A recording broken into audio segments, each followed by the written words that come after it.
샬롬. 오늘 11월 셋째 주일 추수감사절입니다. 추수감사주일입니다.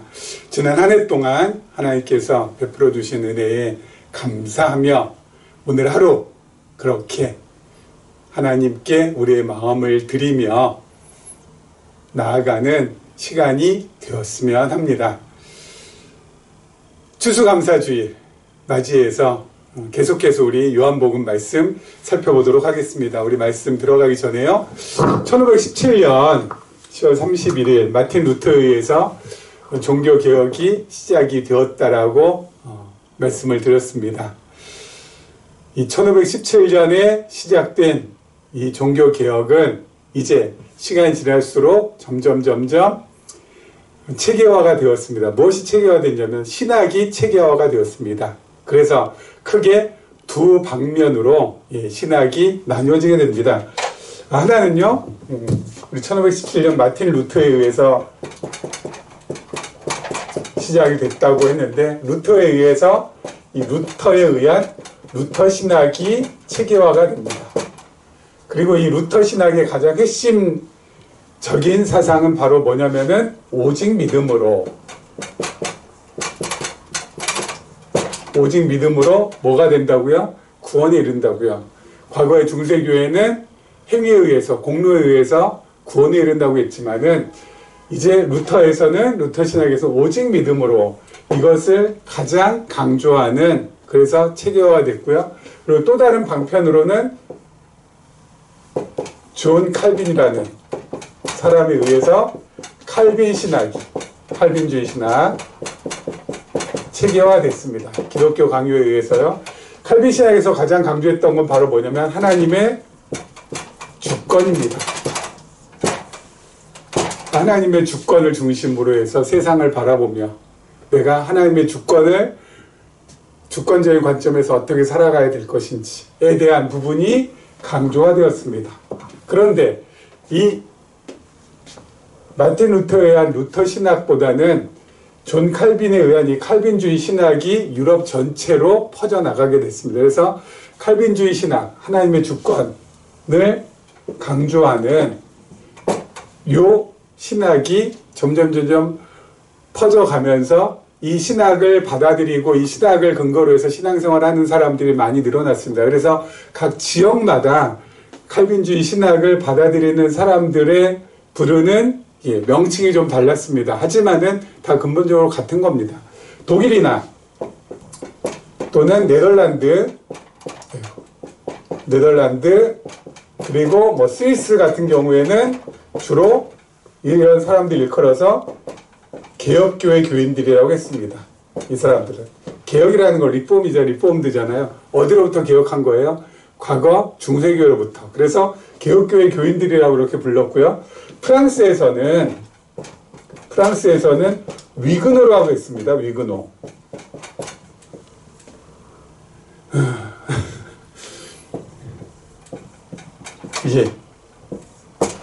위그노라고 불렀습니다. 그래서 이 위그노는 맹세를 했던 사람, 언약을 한 사람, 이렇게 부른다고 하는데, 위그노라고 불렀고요. 그리고 영국이 유나이티드 킹덤 아닙니까? 왕국이 여러 개 있죠. 그 중에서도 스코틀랜드가 있죠.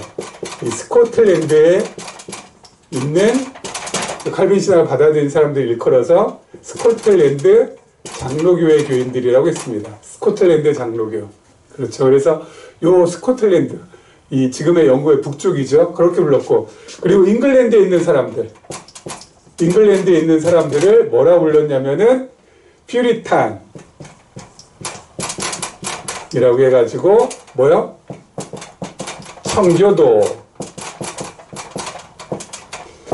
청교도라고 불렀습니다. 청교도, 맑은, 아주 순수한 가르침을 배우는, 순수하게 그리고 투명하게 맑게 가르침을 받는 무리도자에서 무리들, 청교도, 영어로는 퓨리탄, 아주 순수하다라는 거죠. 그러니까 무엇을 그렇게 순수하게, 무엇을 그렇게 맑게 가르침을 받고 싶어 했느냐, 이들이. 다른 게 아니죠. 바로 성경이죠. 성경. 그렇죠? 그래서 성경을 갖다 그렇게 맑고 그리고 순수하게 가르침 받고자 했던 그런 사람들. 그런데 그 당시 영국의 상황은 그렇게 녹록하지 않았습니다. 왜냐면은 영국에 있는 그 국왕이요, 영국의 왕이 원래는 중세교회 로마 카톨릭의 영향을 받았는데 이제는 어때요? 종교개혁이 시작이 되면서 이런 이 개혁주의 신학들이 점점점 퍼지면서 영국에까지 들어왔잖아요. 이제 스코틀랜드 장로교라고 하고, 그리고 잉글랜드에서는 청교도라고 하는데, 이 사람들이 받아들인 것을 영국 국왕이 그대로 받아들이게 되면은 안 될 것 같은 그러한 생각이 들었습니다. 그래서 이 영국 국왕이 어떻게 해요? 로마 카톨릭과 그리고 프로테스탄트를 함께 섞었습니다.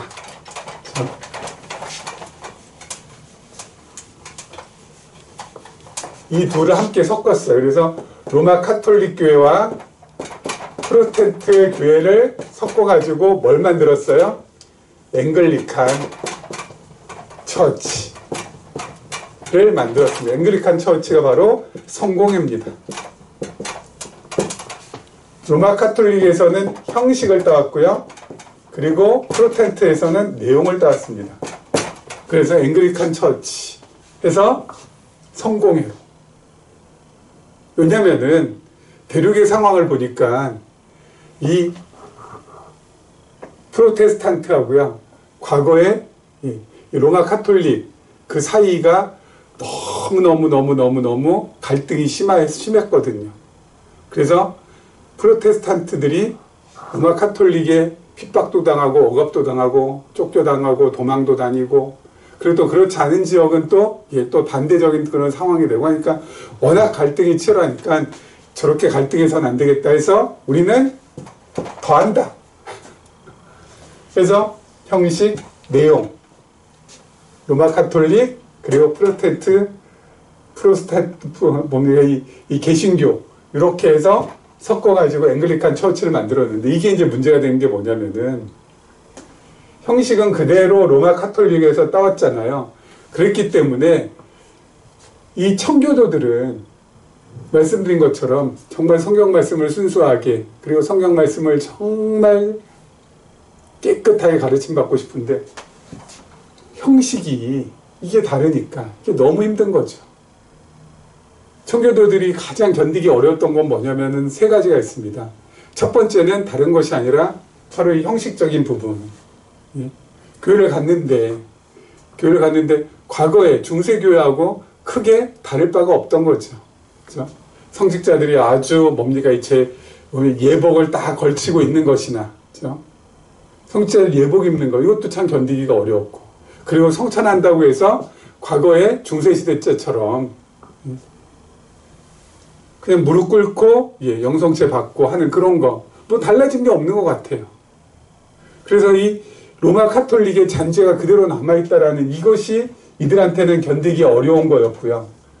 그리고 두 번째는 바로 뭐냐면은 과거에는 교황이었는데 이제는 앵글리칸 처치에서는 교황이 누구냐?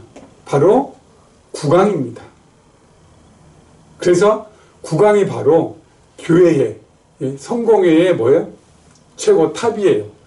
예수님께서 교회의 최고 탑이어야 되는데, 머리여야 되는데, 이거는 과거에는 로마 카톨릭의 교황이었는데, 이제는 영국의 국왕이 탑, 이게 도대체 뭐냐. 예? 그리고 세 번째는, 이거 우리 도저히 안 되겠다. 우리 성공회 이거 안 된다. 그래서 따로 바깥에 나가가지고 자기들끼리 모여서 예배를 드리고, 그리고 자기들끼리 함께 말씀을 나누고 하는 것을 했는데, 이것을 어떻게 해요? 금지시켰어요. 그래서 성공회 교회에서 예배를 안 드리면은 감옥에 가두기도 하고, 그리고 처벌을 내리기도 하고, 벌금을 물기도 하고, 이거는 도저히 어때요? 신앙의 자유가 없는 거예요. 나는 성공회 싫어서 우리끼리 따로, 청교도끼리 따로 모여서 예배 드린다는데, 이걸 탄압하고 핍박하고 박해하니까. 그래서 1620년에 어때요? 메이플라워를 타고 청교도들이 신대륙으로 건너갑니다. 신대륙으로 건너가서 어때요? 도착한 사람들, 처음 출발한 사람들의 절반 이상이 어때요? 예. 여러 가지 이유로 해서 죽고 나머지 절반이 겨우겨우 살아남아가지고 1년 동안 거기에 정착해서 농사짓고 추수하게 되는 거죠. 그래서 1621년에 처음으로 1년 동안 살았던 것에 대해서 하나님 앞에 감사하면서 추수한 것을 하나님 앞에 감사의 예물로 바친 것이 유래가 되어서 이것이 지금 신대륙에 있는 미국 교회의 하나의 전통이 되었습니다. 그 전통을 이어받은 미국에 있는 선교사들이 한국에 와서 한국 교회에 그대로 이식을 해서 우리도 어때요? 11월 셋째 주일을 추수 감사주일로 지금까지 기념하고 있는 것입니다.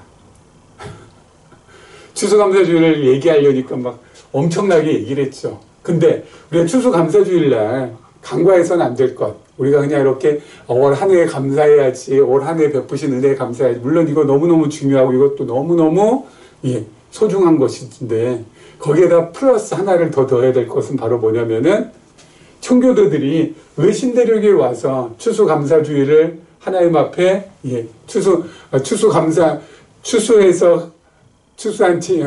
추수한 곡식과 그리고 추수한 것들을 가지고 감사를 하나님 앞에 올렸던 가장 큰 이유는 바로 뭐예요? 신앙의 자유를 위해서잖아요. 그렇죠?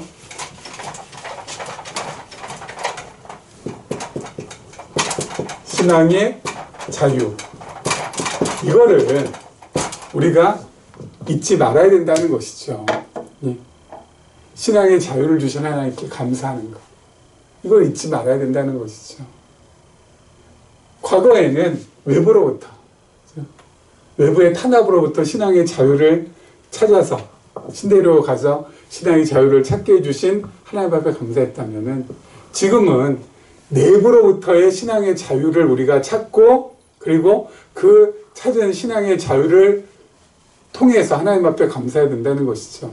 내부로부터는 뭡니까? 우리를 여태까지 묶고 매이게 하고 속박했던 것들. 대표적인 거 뭐죠? 우리 지난 시간에 말씀드렸죠. 외적으로 부여된 동기. 이거 이제 끊어내고 뭐요? 내적으로 부여되는 동기에 의해서 살아가는 것. 이게 바로 신앙의 자유를 가지고 살아가는 거죠. 순종해라. 그리고 충성해라. 봉사해라. 그리고 뭐 이거 지켜라. 이거 하지 않으면 안 된다. 이런 거에 매여서 여태까지는 신앙생활을 했다면은 이제는 뭐예요? 스스로가 감사하고 스스로가 좋고 스스로가 기뻐서 신앙생활하는 것. 그 자유를 이제는 얻어야 된다는 것이죠. 내가 좋아서 하는 것. 내가 기뻐서 하는 것. 내가 원해서 하는 것으로. 이게 신앙의 자유를 아름답게 누리는 것이라는 것이죠. 그리고 하나님께서 그렇게 우리로 하여금 신앙의 자유를 누리면서 하나님을 기쁘시게 하는 그것을 최고로 여겨주신다는 것이죠. 그래서 여러분, 이 추수감사주일을 맞이하여서 한 해 동안 베풀어 하나님께 정말 감사하는 것. 플러스 뭐예요? 내적 동기에 의해서 신앙의 자유를 누리게 해주신 하나님께 감사하는 것. 이 두 가지가 함께 조화롭게 어우러져서 내 마음 깊은 곳으로부터 하나님 앞에 감사가 나간다면 여러분 금상첨화가 따로 없을 것입니다. 자, 지난 시간에서 계속해서 우리 요한복음 말씀 살펴보도록 하겠습니다. 자, 요한복음 6장 47절입니다. 요한복음 6장 47절. 진실로 진실로 너희에게 이르노니 믿는 자는 영생을 가졌나니 내가 곧 생명의 떡이니라. 너희 조상들은 광야에서 만나를 먹었어도 죽었거니와 이는 하늘에서 내려오는 떡이니 사람으로 하여금 먹고 죽지 아니하게 하는 것이니라. 나는 하늘에서 내려온 살아있는 떡이니 사람이 이 떡을 먹으면 영생하리라. 내가 줄 떡은 곧 세상의 생명을 위한 내 살이니라 하시니라. 자, 여러분, 성경은 구약하고 신약으로 되어 있잖아요. 그렇죠? 성경은 구약과 신약으로 이루어져 있습니다. 구약이 있고요. 그리고 예수님 오신 이후에 신약 성경이 기록이 되죠. 그런데 여러분, 구약 성경은 신약 성경의 근거가 되고요. 신약 성경은 구약 성경의 근거가 됩니다. 서로가 서로의 근거가 되어줍니다. 왜 그러냐면은 어떤 정말 박사학위 논문을 쓴다 또는 세계적인 학술지에 논문을 제출한다 했을 때 그 자신의 논지를 쭉 기록한다, 자신의 논지를 갖다가 쭉 기록해서 마지막까지 마무리 딱 짓고 그냥 그것만 딱 제출하면은 여러분 논문도 통과 안 되고 또 세계적인 학술 저널에 실리지도 않습니다. 왜 그래요? 반드시 자신의 논지에 대한 근거가 있어야 됩니다. 근데 그 근거는 기준이 있습니다. 뭐냐면은 내가 지금 쓰고 있는 그 논지에 관한 전문적인 나보다 훨씬 더 권위 있는 석학의 글을 근거로 해서 써야 됩니다. 석학들이 한두 명이 아니죠. 수십 명 또는 수백 명 있으면은 그 모든 책들을 한번 이렇게 쭉 살펴보면서 거기에서 어때요? 내 논지의 근거를 찾는 겁니다. 그래서 그 근거를 가지고 어때요? 그 유수한 석학들의 근거를 갖다가 바탕으로 해서 내 논지를 갖다가 쭉 전개를 해 나가야지 그것이 한편의 학위 논문으로 그리고 세계적인 학술 저널에 실리는 데 있어서 아주 어때요? 중요한 포인트가 됩니다. 그게 없으면은 실리지가 않아요. 또 근거를 갖다가 찾더라도 내 논지의 근거를 찾더라도 정말 듣도 보도 못한 사람의 책을 가지고 그걸 갖다 근거 삼아서 내 논지를 펼쳐나간다. 이것도 안 되는 것이죠. 왜요? 정말 세계적인 석학. 그 이름만 딱 들어도 이 분야에 있어서는 이분 최고. 이런 사람의 책을 또는 그런 분의 논문을 근거로 삼아서 내 논지를 갖다가 펼쳐나가야지. 그렇지 않는다면은 누가 이걸 갖다가 인정해 줄 수 있겠어요. 듣도 보도 못한 사람의 글을 인용해 가지고 그 글을 갖다가 근거로 해서 적어 나간다면은 그건 말이 안 되는 것이죠. 그렇죠? 그런데 여러분, 성경 그 이상의 권위를 갖는 책이 있습니까? 없습니까? 없습니다. 성경 그 이상의 권위를 갖는 책은 이 세상에 없고요. 성경 그 이상의 전문적인 책도 이 세상에 없습니다. 그렇기 때문에 성경은 어때요? 자신이 자신을 근거로 합니다. 그것을 어려운 말로 하면은 자증이라고 합니다. 스스로가 증명해 준다고. 자증. 스스로가 근거가 되어주는 거. 구약은 신약을, 신약은 구약을. 오늘 요한복음 말씀에 있는 이 본문도 어때요? 신약에 나온 요한복음이지만은, 요한복음 6장이지만은, 구약의 출애굽기에 나오는 요 말씀들을 인용합니다. 자, 이것이 근거가 된다고요. 출애굽기에 나오는 말씀 두 장면이 있습니다. 첫째는 출애굽기 16장에 나오는 장면. 다른 게 아니라 바로 만나입니다. 첫째는 만나. 출애굽기 6장에 나오거든요. 만나. 하늘에서 광야 40년 동안 이스라엘 백성들이 어때요? 광야에서 먹을 게 있습니까? 뭐가 있습니까? 농사를 짓습니까? 어디 가서 물고기를 잡습니까? 그야말로 사막 허허벌판인데. 근데 하나님께서 어때요? 안식일을 제외한 매일같이 하늘에서 만나를 내려주십니다. 이스라엘 백성들이 그 만나를 먹으면서 40년을 살아갑니다. 만나를 먹으면서 40년을 살아요. 광야에서.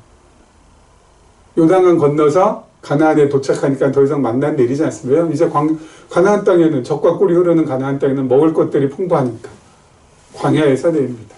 40년 동안. 근데 그 만나는 어때요? 40년만 내리고 끝났죠. 잠시 있다가 없어지고.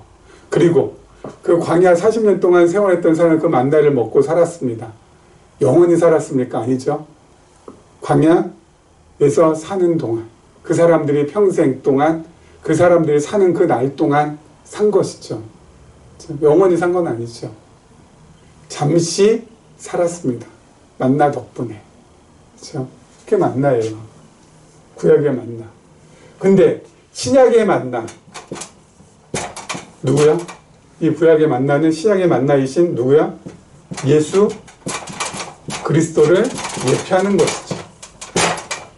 예수 그리스도께서 신약의 만나로 오셨습니다. 하늘로부터 온 떡으로, 생명의 떡으로 오셨다고요. 신약의 만나이십니다. 구약의 만나고 다른 것은 바로 뭐예요? 구약의 만나는 잠시 있다가 40년 동안만 내려다가 그쳤지만 신약의 만나는 어때? 영원토록 우리와 함께 하십니다. 그렇죠? 영원토록 우리와 함께 하세요.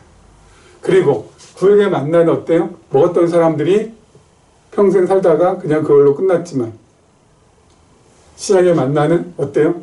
영원토록 살려주는 만나입니다.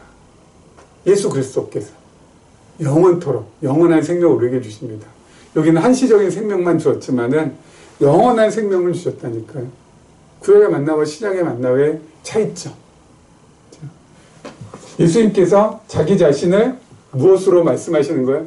때가 하늘로부터 온 떡이라. 생명의 떡이라. 신약의 만나라.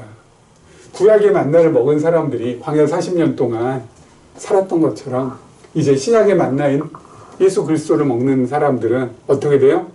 영원토록 산다는 겁니다. 구약을 갖다가 근거해서, 구약의 이 만나를 근거해서 자신을 설명해 주시는 것이죠. 그렇죠?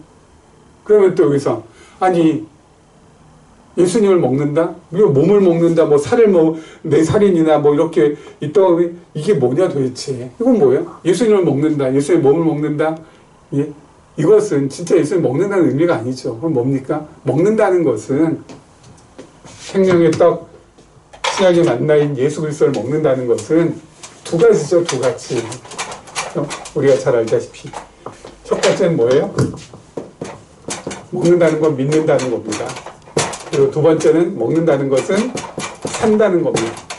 믿는다는 건 뭐예요? 날 위해 십자가에서 살이 찢기시고 피 흘려주신, 나의 죄를 대속해 주신 그 예수를 그리스도로 믿는다라는 겁니다. 그렇죠? 그리고 또 하나, 산다는 건 뭐예요? 우리가 매일매일 예수님의 말씀을 어떻게 해요? 네. 읽고 배우고 깨닫고 하면서 그 말씀을 내 안에 거하게 하는 거, 체득화하는 거. 그게 바로 뭐예요? 사는 거예요. 말씀을 먹고 사는 거. 그렇죠? 말씀을 먹는다는 건 믿고 산다는 겁니다. 이게 말씀을 먹는다는 거예요. 예수님께서 내 살인이라 내 핀이라 뭐예요?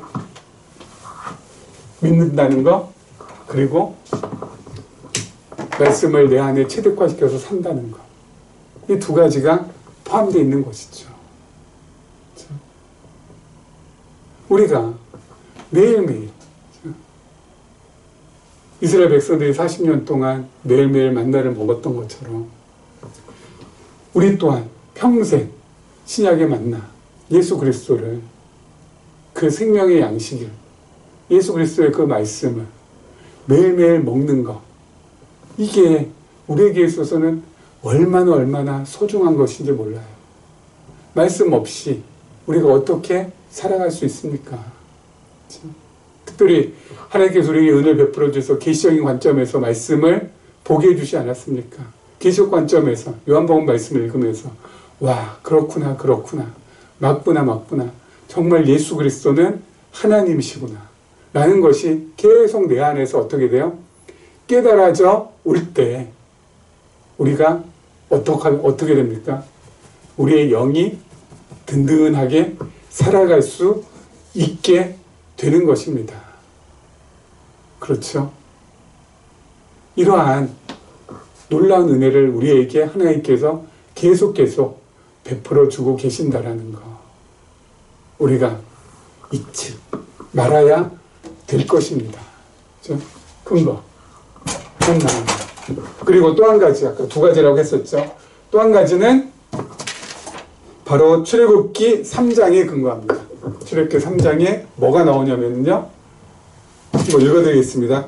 3장 19절입니다. 3장 19절. 하나님이 모세에게 이르시되 나는 스스로 있는 자이니라. 또 이르시되 너는 이스라엘 자손에게 이같이 이르기를 스스로 있는 자가 나를 너에게 보내셨다 하라. 자, 요것을 예수님께서 근거로 말씀하십니다. 여기에서 하나님께서 자기 자신을 뭐라고 합니까? 나는 스스로 있는 자다. 스스로 있는 자다. 할 때 이 스스로 있는 자라는 것을 헬라어로 번역할 때 어떻게 번역했냐? 에고 에이미. 그렇죠? 영어로 하면 I am입니다. 여러분 그냥 요 에고, I, 에이미, M 이것은 그냥 1인칭 명사하고 2인칭 대명사 그리고 비동사 이렇게 더해졌구나. 이렇게로만 생각하시면 안 됩니다. 이것은 뭐예요? 하나의 고유 명사입니다. 하나님 자신을 스스로가 지칭할 때 I am, I am, I am. 바로 나는 스스로 있는 자라. 절대자라는 겁니다. 그 어떤 제약도 받지 않고 그 어떤 것에도 매이지 않고 그야말로 완전한, 그렇죠? 바로 절대자를 의미할 때 I am, I am. 나는 스스로 있는 자. 한글로 번역했을 때는 그냥 뭐예요? 이걸 한글로 번역할 때 나는 스스로 있는 자 하니까 뭔가 있는 것처럼 보이는데 그냥 이걸 그냥 한마디로 얘기하면 나는 나다예요. 나는 나. 나는 나. 절대자. 바로 그겁니다. 근데 예수님께서 이것을 뭐예요? 요한복음에서 어떻게 하세요? 인용하십니다. 구약을 근거로 해서. I am. 뭐라고 하십니까? 나는 하늘로부터 온 떡이라. 생명의 떡이라. 그렇죠? 내가 곧 생명의 떡이니라. 48자. 내가 곧 생명의 떡이니라 할 때 I am 들어가죠.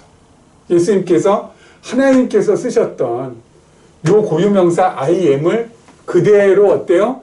인용해서 근거로 해서 자기 자신을 지칭하면서 사용하십니다. 왜 그래요? 예수님이 곧 누구시니까? 하나님이시니까. 그렇죠? 예수님께서 곧 누구시니까? 하나님이시니까 하나님께서 자기 자신을 일컫는 I am. 난 나야. 나는 하늘로부터 온 생명의 떡이야. I am. I am. 이것을 그대로 어때요? 인용하시는 겁니다. 요한복음에 특히 I am, 에고 에이미가 많이 나와요. 왜요? 요한복음은 말씀드린 것처럼 예수님은 곧 누구시라? 하나님이시라. 이것을 우리에게 드러내주고 설명해주고 믿게 해주는 말씀이기 때문에 그렇죠? 에고 에이미 I am, I am. 예수님께서 자기 자신을 말씀하실 때 사용하세요. 여러분 예수님이 하나님이셔야지만 바로 우리의 참된 중보자가 될 수 있습니다.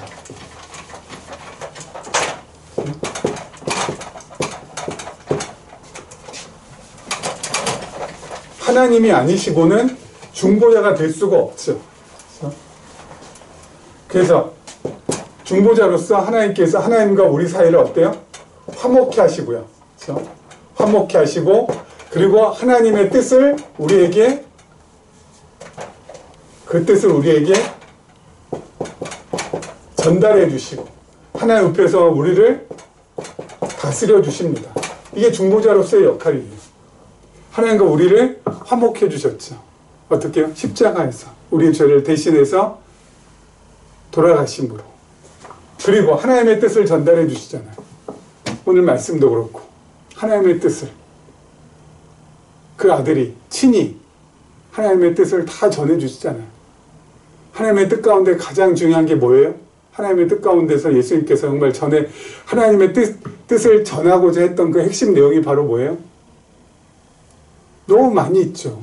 그 중에서 딱 하나만 고르라면은 하나님의 뜻을 전달해 주셨는데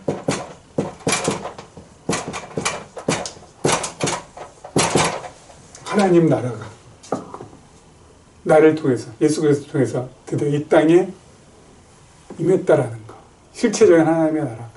그리고 너희가 바로 그 하나님 나라의 자녀라는 거. 너희가 바로 이 하나님 나라의 주인이라는 거. 그것을 뜻을 전해주셨고, 그리고 하나님 우편에서 우리를 지금 어때요? 다스려 주시는 거. 중보자로서의 예수님께서 우리에게 해주시는 것들. 우리가 그 혜택을, 그 은혜를 고스란히 다 지금 받고 있습니다. 그러니 하나님 앞에 우리가 감사하지 않을 수가 없는 것이죠. 누구로 인해서? 하나님께서 보내주신 예수 그리스도로 인하여서 우리가 이렇게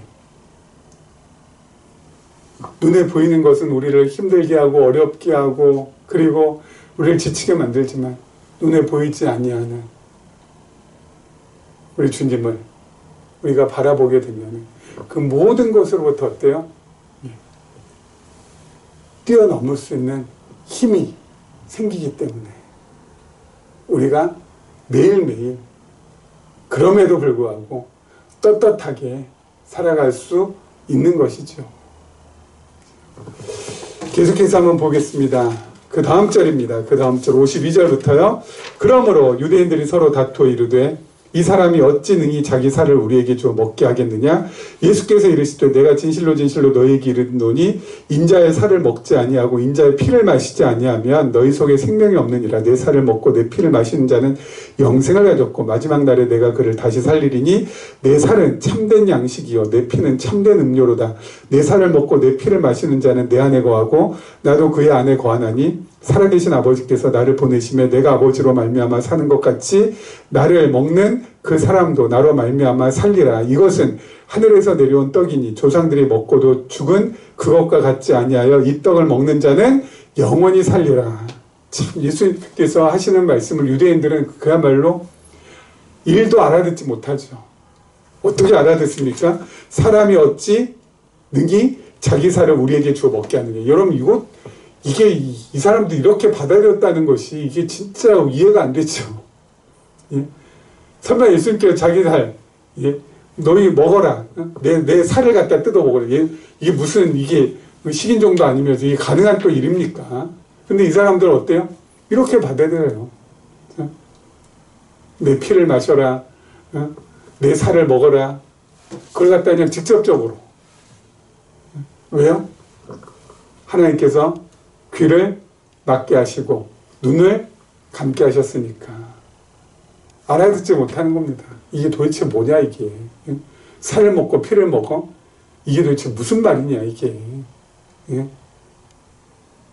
알아들어도 그렇게만 알아듣습니다. 근데 우리는 그렇지 않잖아요. 우리는 그렇지 않잖아요. 이게 무엇을 의미하는지 우리는 정확하고 분명하게 알잖아요. 예수님께서 저희 피를 먹으라는 거, 그리고 자기 살을 먹으라는 거, 이게 무슨 뜻인지 우리는 정확하게 알잖아요. 그렇죠? 우리가 그 당시 유대인들보다 뭐 잘나서 이걸 알아듣습니까? 우리가 그들보다 탁월하고 우수한 민족이어서 알아듣습니까? 아닙니다. 우리가 그들보다 많이 배워서요? 우리가 그들보다 예의 발라서요? 우리가 그들보다 자세가 좋아서요? 아닙니다. 그들은 알아듣지 못하는 걸 우리는 왜 알아듣습니까? 이유는 딱 한 가지. 이것은 듣는 사람에게 달린 것이 아니라 전하는 사람에게 달려있기 때문에 그렇습니다. 예수님께 달려있어서 그래요. 하나님이신 예수님께 달려있어서. 뭐가요? 듣고 안 듣고 하는 것을.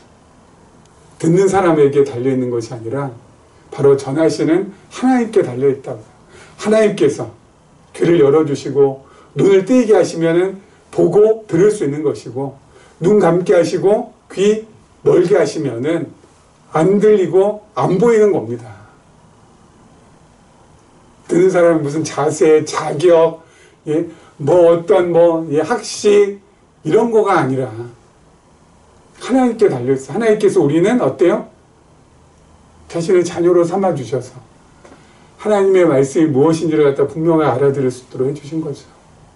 피를 먹으라, 그리고 살을 먹으라. 이것은 예수님께서 장차 십자가에서 보혈을 흘리시고 그 몸이 찢기실 텐데, 왜?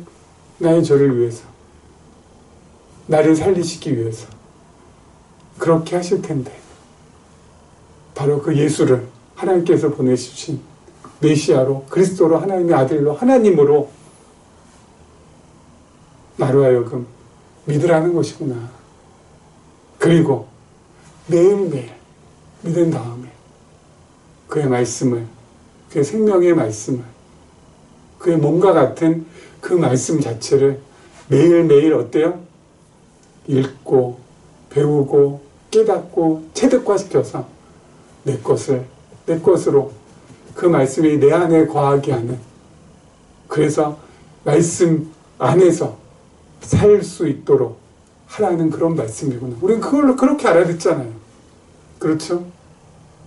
또 다르게 알아듣는, 우리도 뭐 똑같이 예수님 살을 먹고 예수님 피를 마셔야 된다. 우리가 무슨 식인종도 아닌데 우리 그렇게 지금 알아듣습니까? 그런 거 아니잖아요. 유대인들처럼 알아듣지 않잖아요. 왜요? 하나님께서 우리로 하여금 은혜를 베풀어 주셔서 자기 자녀 삼아 주셨기에 우리는 그 말씀의 의미를, 그 말씀이 말하는 바를 정확하게, 그 말씀이 의도하는 바를 확실하게 알아듣게 되는 것이죠. 그래서 하나님의 말씀을 깊이 깨달으면 깨달을수록 어때요? 고개 숙여지고, 그리고 무릎이 꿇어집니다. 저절로. 왜요? 이건 내가 깨달은 말씀이 아니니까. 내가 잘나서, 내가 멋있어서, 내가 탁월해서 깨달은 말씀이 아니니까. 전부 다 뭐예요? 하나님의 전적인 은혜의 결과이기 때문에 그냥 고개 숙여지고 무릎 꿇어지고 더 낮아지고 더 낮아지고 교만해질 수가 없는 겁니다. 신앙적인 우월감 갖는다? 있을 수 없는 겁니다. 낮아지고 또 낮아질 수밖에 없는 거예요. 왜? 내가 잘나서 깨달은 게 아니니까. 그 깨닫는 데는 내 노력이 요만큼도 들어가 있지 않으니까. 주여, 감사합니다. 이거밖에 없는 것이죠, 뭐. 주여, 감사합니다. 이거 외에는 그 어떤 말이 더 필요가 있겠습니까? 진심에서 우러나오는. 그 당시 유대인들은 예수님의 살을 직접 먹고 예수님의 피를 직접 마시라는 뜻으로 오해해서 받아들였지만, 또 이 말씀을 오해해서 받아들인 사람도 있습니다. 바로 누구냐면 중세시대 로마 카톨릭. 지금도 마찬가지인가요? 그들은 이 말씀을 예수님의 몸을 먹고 예수님의 살을 먹고 예수님의 피를 마시라는 것을 무엇으로 알아들었습니까? 성찬할 때, 포도주를 먹을 때, 어때요? 포도주 마실 때 그 포도주가 정말 예수님의 피가 되어서 내 몸으로 들어오는 걸로. 또 떡을 먹을 때 그 떡이 정말 예수님의 살이 되어서 내 몸으로 들어오는 것으로. 그것을 가르쳐서 뭐라고 하냐면은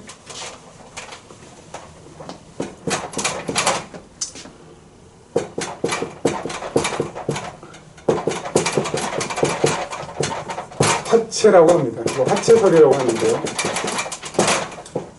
무슨 말이에요? 화자에다가 채자, 몸채자입니다. 몸이 몸으로 화해진다는 거, 몸으로 되어진다는 겁니다. 그래서 이 떡이 그냥 몸이 된다는 겁니다. 근데 참 흥미로운 것은, 재밌는 건 뭐냐면은, 지금도 그렇습니다만은, 저 영성체라고 하죠. 영적으로, 성스러운 몸, 그걸 영성체라고 하는데, 그게 바로 뭐냐면은, 우리 로마 카톨릭 교회 가면은, 이 성찬할 때 포도주를 가지고는 하지 않습니다. 주로 영성체만 입에다 이렇게 넣어줍니다. 왜 그럴까요? 중세시대 때 포도주를 주다가 포도주가 흘렸거든요. 포도주 흘렸다는 건 뭐니까 예수님의 피가 그냥 흘려진 거잖아요. 이것처럼 불경한 게 없잖아요. 그래서 안 되겠다. 평신도들한테는 포도주 금지. 그리고 뭐만 줘요? 떡만. 지금 이렇게 얇게 만들어서, 이렇게 동그랗게 만들어서 코인처럼 그렇게 만들어서 지금 이제 입에다 이렇게 전부 다 넣어주는데, 포도주는 주지 않습니다. 포도주는 누구만 해요? 사제들끼리 서로 할 때는 포도주가 나오지만은 주로 평신도들한테 포도주를 갖다가 물론 줄 때도 있지만 거의 주지 않습니다. 흘리면 안 되니까. 이것도 너무 희한하죠. 예수님께서 지금 하신 이 말씀은 화채설의 근거로 사용하라고 주신 말씀도 아니잖아요. 그렇죠? 자신의 몸을, 자신의 피를 먹고 마시라는 것은 믿고 살라는 거 아닙니까? 예수님을 믿고. 예수 그리스도를 믿고 말씀 안에서 살라는 말씀 아닙니까? 근데 그것을 자꾸 유대인들은 무슨 식인종처럼 알아듣고, 그리고 또 다르게 오해해가지고 이것을 성찬의 근거 구절로 사용한다면은 이건 정말 크게 예수님께서 말씀하신 의도에서 벗어난 것이죠. 그렇죠? 하나님께서 추수감사절날 우리에게 오늘 본문을 보게 하신 이유가 있습니다. 다른 것이 아니라 뭐요? 먹고 마시고 믿고 살라고. 믿는 것도 어때요? 너무너무 자연스러운 거고요. 사는 것도 어때요? 너무너무 자연스러운 겁니다. 그렇죠? 자유롭게 자원해서 신앙의 자유를 마음껏 누리면서 살게 해주신 하나님을 향한 감사가 이 추수감사절을 맞이하여서 계속해서 우리 안에서 나왔으면 합니다. 이런 은혜가 우리 모두에게 함께하기를 주님의 이름으로 축원합니다.